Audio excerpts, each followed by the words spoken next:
6. The principle of renunciation. Greetings. Greetings, my friend. Whoever you are, greetings. You are a person with a mind, emotions, a physical body and spirit. A man who loves, works, struggles and suffers. Why do we suffer, my friend? What is the root of suffering? Why must we suffer? Why shouldn't we suffer? Why do we consider suffering so horrendous? Why do we run away from suffering? Where does suffering come from? How does it reach our lives? What can we do to stop suffering altogether? These and many more questions and doubts about suffering touch the deepest parts of the human being. You most certainly have suffered, will suffer, and most probably will continue suffering, the same as every other human being. This statement seems pessimistic, but it is not, because suffering is based on laws and principles. I can already hear your protest, my friend. You are probably asking, does the law say that one must suffer? Most certainly not. What does the law state then? Do you know which law relates to suffering? Do you practice it in your life? What are you doing concretely in order to not suffer?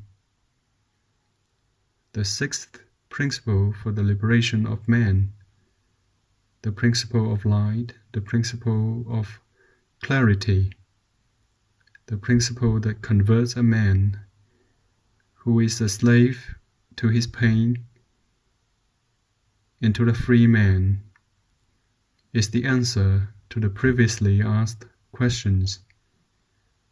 This principle says that if you pursue pleasure, you chain yourself to pain and suffering.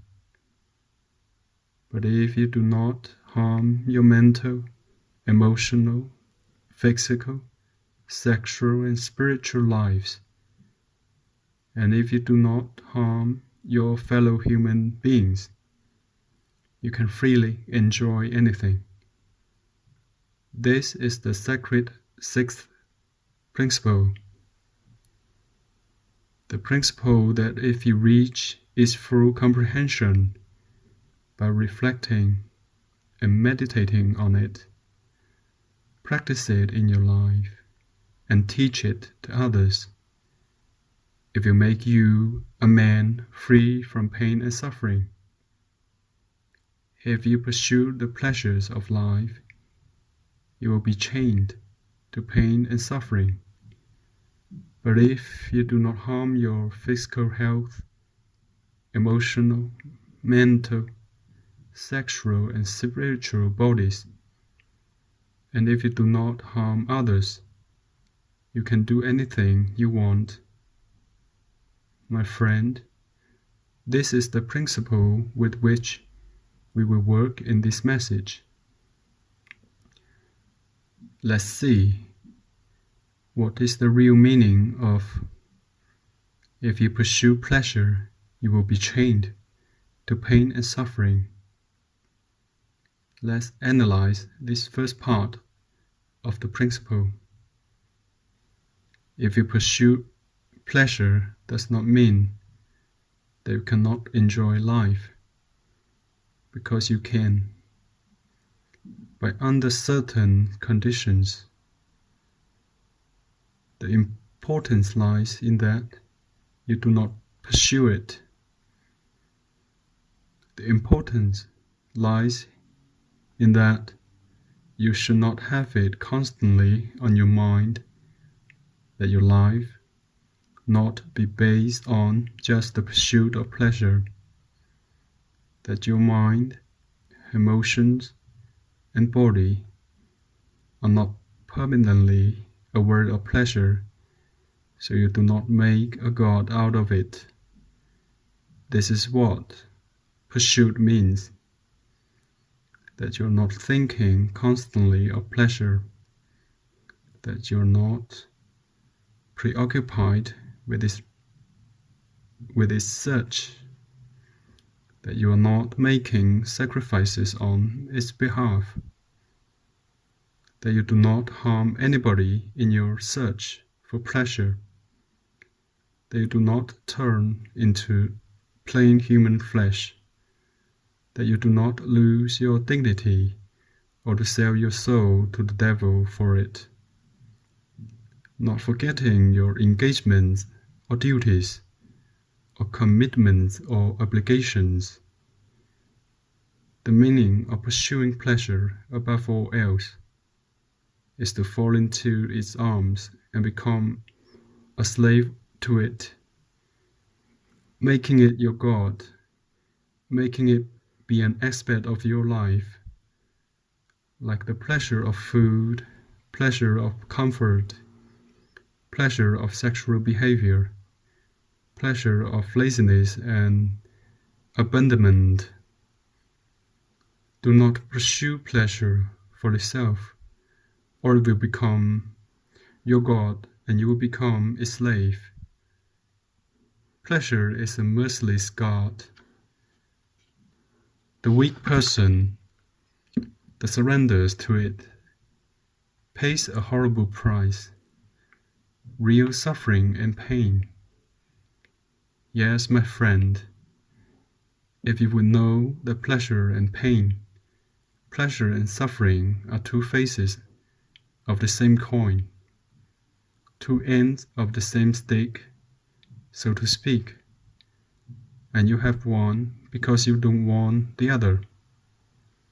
You seek enjoyment, you pursue pleasure. Very well, you will reach a point where it is not there anymore, and then the God of pleasure will present his invoice. The more you enjoy your pleasure, the more you become a slave of it, the larger the invoice will be. The bigger your pain and the more your suffering. The more you search for this pleasure, the more pain you will come across. Pleasure and suffering, two faces of the same coin. My friend, have you recently experienced a situation involving pleasure? Let's see. Get yourself a paper and pencil and start to recall and think with me. Let's ask the following question. What pleasures did I pursue? Come on, let's release the ties of our memory. We do not want to permit the God of pleasure to affect our memory. What kind of pleasure have I been pursuing today? On what pleasures is my mind fixed on? I will give you a hint. Everything that charms you and turns into a habit is a pleasure. For instance, music can turn into a pleasure, and we can pursue it, spending half of our income on it and avoiding other engagements to enjoy it. Cars, the house, furniture, clothing, and food that we cannot afford. Physical pleasures, emotional, sexual, mental, and sick pleasures. There are other kinds too, such as making others suffer, making others become impatient, not working, ignoring duties and responsibilities, ignoring your fellow citizens, society, humanity, not giving credit to our Father what is His. These are pleasures too. How about doing whatever one wants, not following laws, justifying behaviors, a way of life based on excuses? All of these are small and large pleasures. Yes, my friend, the list is very long. But if you're one of the people that really wants to evolve, one who has already experienced the bitter taste the God of pleasure has for us, you know what I'm talking about. Well, what about suffering? What can it be? It's the same thing, and I'm sure you have tasted it too. The God of pleasure, along with his inseparable friend, the God of suffering, are playing with you, as they do with 95% of humanity. If you're already a slave of the gods of pleasure and suffering, if you're already aware of the tremendous power and of your great weakness, of your lack of resistance to the bittersweet tastes of this God, this demanding God, this God that can afford the luxury of giving you a candy or a chocolate that is sweet for a few seconds and bitter thereafter. If you're aware and awake to this fact, then you can follow this advice and perform the detailed analysis of all your past pleasures and of those you continue to hold today. Even those you plan to take on, remember, pleasure infiltrates all aspects of life, from sleeping an extra 5 minutes in the morning to simply not attending to your children when they need your help. There are thousands and thousands of them. You must come to know to what degree we are dominated by the God of pleasure pain, realizing that all of the advertising that exists in our world today is to draw you into same pleasure, pain, or other. Just open a newspaper. You'll see wonderful house advertised, or a beautiful girl with a wonderful product, both pulling on your strings that call up your desire to have them.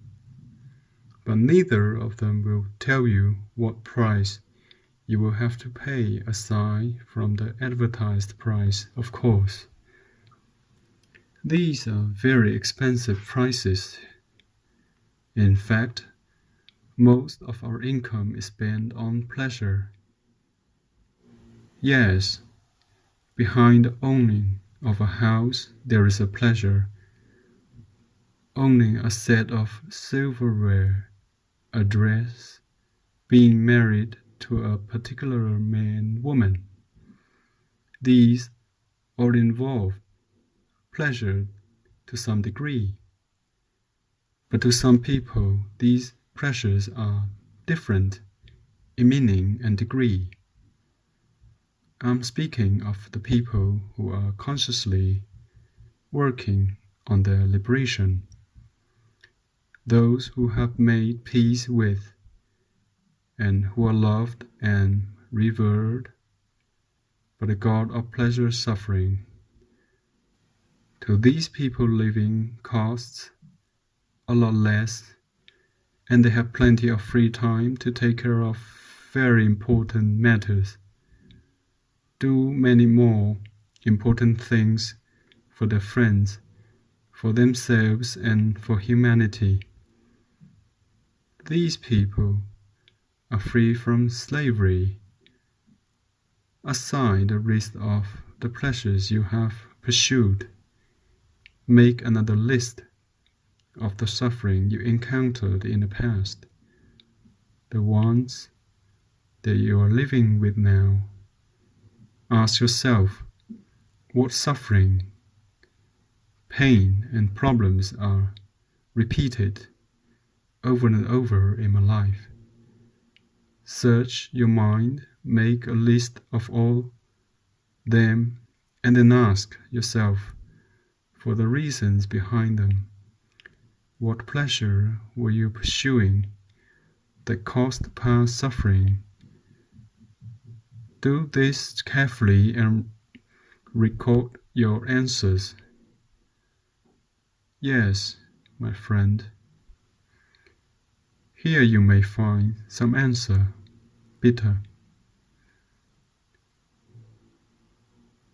Then analyze your vices and habits, all of them, one after the other, physical, emotional, mental, sexual, and spiritual. Vices are, simply put, part of the same God of pleasure we have been discussing. They also attracted us. We like them, and now they have become our master. What are your vices? Write them all down. Then make a list of your sickness, psychological, physical, emotional, and mental. Let's make a list of the harm that your pleasures have caused in your life, and of course, of the suffering and economical consequences. What physical sickness do you have, my friend? What emotional ailments? What anger behind each ailment, behind each bad mood and each obstacle you faced? You had a pleasure behind it, or at least were searching for one. Yes, my friend, we are governed by the God of pleasure suffering to a great degree. If you pursue pleasure, you are going to chain yourself to pain and suffering. You will chain yourself. Do you realize it? You will be handcuffed to pain and suffering for a long time. Everything that you have pursued as pleasure in the past must be multiplied by 100, and the result will be, as a minimum, the price you paid in suffering. Now, you can say that you have not suffered, that you have enjoyed life a lot. My brother, if this is your case, you have better study this principle carefully, over and over, at least for 49 days. In the morning and at night, until the last cell of your body accepts these ideas.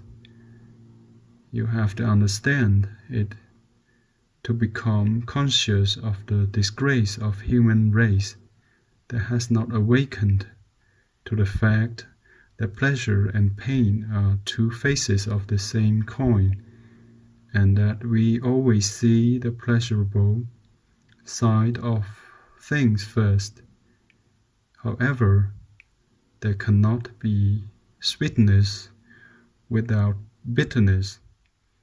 It is impossible because it would violate the law of duality, the law of polarity. Everything is dual in the cosmos. That is the law. Black and white, day and night, hot and cold, failure and success, love and hate, they are all parts of the same thing. By now, you know it well, everything is dual, and the opposite of pleasure is suffering or pain. Fix this in your mind. You must be very strong. You must be honest and impartial with yourself. Prepare your list. The most important is the list of those pleasures that you pursue most frequently. You must be aware of them so you can do something about them. If your goal is to be liberated, or are you one of those people that likes involution? Among those people who enjoy things for 25 or 30 years, the initial part of their lives, and then for the remaining 40 years or so, live with pain and suffering, deceptions and frustrations, resentments and degeneration. If you belong to this kind of people, this message came into your hands by mistake. Well, not really by mistake, because each cause has its effect. So it would be impossible for this message to be in your hands as a mistake instead of some earlier cause. Your being has attracted it, so you have it now because you are in need of this remedy. It is because you are ill, the same way I was, my friend, the same way all the people throughout thousands and thousands of years have fallen into the arms of the god of pleasure, pain. I too was one of them, and one of the biggest searchers for pleasure. Let me say, a friend in common poisoned me with much suffering. I almost touched bottom, but our friend also gave me the secret message, and now I'm passing it to you. How can we balance the polarity of pain suffering? You would probably ask if life would be worth living if there were no pleasure in our lives. Is life worth living without pleasure? Is life worth anything without pleasure? Wouldn't it be Tao? What do you think, my friend? Well, I think I know what you are thinking. To live a whole life without pleasures sounds too Tao, right? Well, let's do the following.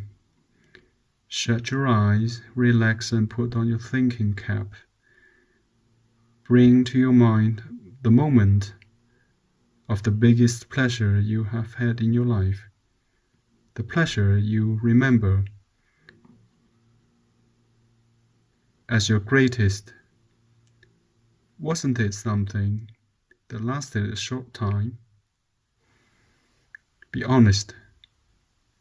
Isn't it true that 90% of the time that you went in search of pleasure, you returned finding little of it, or even empty-handed? Isn't it true that 90% of the time you pursue pleasure, it turned out to be just an illusion. Be honest. Be very honest with yourself. I'm sure you can recall many of the times you looked for it, when you pursue it, or when you planned it carefully. I will do this and that. I will go here and there.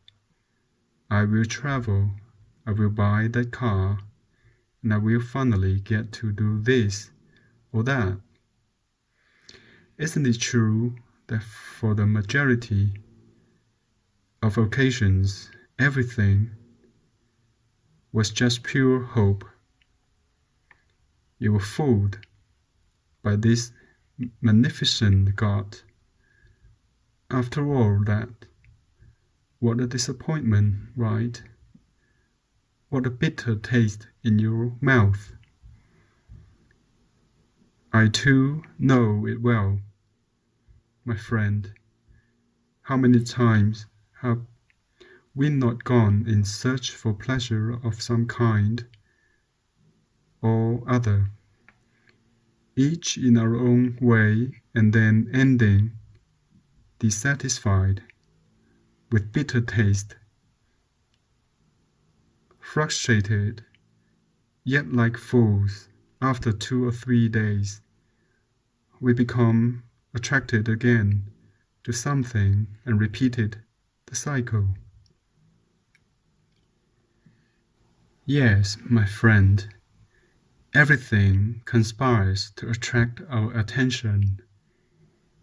Our 5 senses, our sex, eroticism, and our imagination. More than anything, our imagination. When we are at rest, I suddenly get an image of some enjoyment, some pleasure, and we leave something important behind, unattended to pursue it. Later, we don't even remember what we left behind before responding to the pleasure impulse. It can arrive through friends, newspapers, TV. There are many sources teasing you with the vision of pleasurable things. And the pain is there too. Hospitals are full of the sick.